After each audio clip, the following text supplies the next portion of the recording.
ঢাকার কেরানীগঞ্জের মেকাইল এলাকায় শুক্রবার দুপুরে জুম্মার নামাজ আদায়ের মধ্যে দিয়ে শুরু হয়েছে 5 দিনের জোর ইজতেমার প্রস্তুতি অনুষ্ঠান।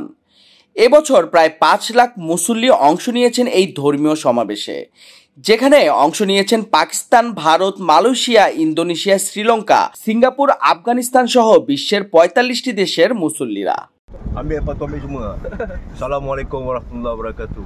Alhamdulillah, my respected brothers and elderly. So down here we have about 10 different countries. I'm from Singapore, Malaysia, Indonesia, Thailand, Brunei, Myanmar, Philippines, a lot of different type of country.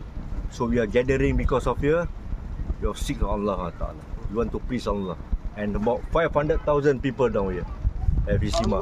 So today is our first day. Is Jummah, is the blessing day. We have until Saturday, Sunday until 11 of November. We were getting down here. So inshallah, who look this video can come down here together with us. Can make progress. Fikir iman on amal. Dunya just temporary, my respected brothers and elders.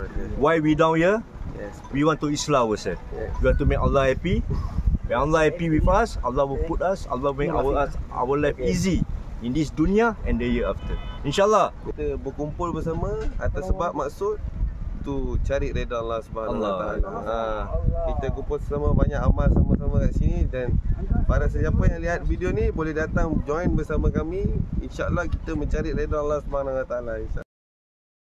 জুমার নামাজের ইমামতি করেন দিল্লির মাওলানা সাদের বড় ছেলে মাওলানা ইউসুফ বিন সাদ। মাওলানা সাদের ছোট ছেলে মাওলানা সাইদ বিন সাদের উপস্থিতিও ছিল মুসল্লিদের কাছে বিশেষ আকর্ষণ।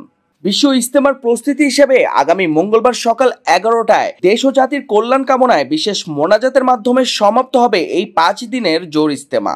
জোর ইজতেমার বক্তারা বলেন, ইমান ও আমলে দাওয়াত ছড়িয়ে দিতে হবে, আল্লাহর সন্তুষ্টি অর্জনে নামাজ, রোজা, হজ ও জাকাতের গুরুত্ব বোঝাতে হবে।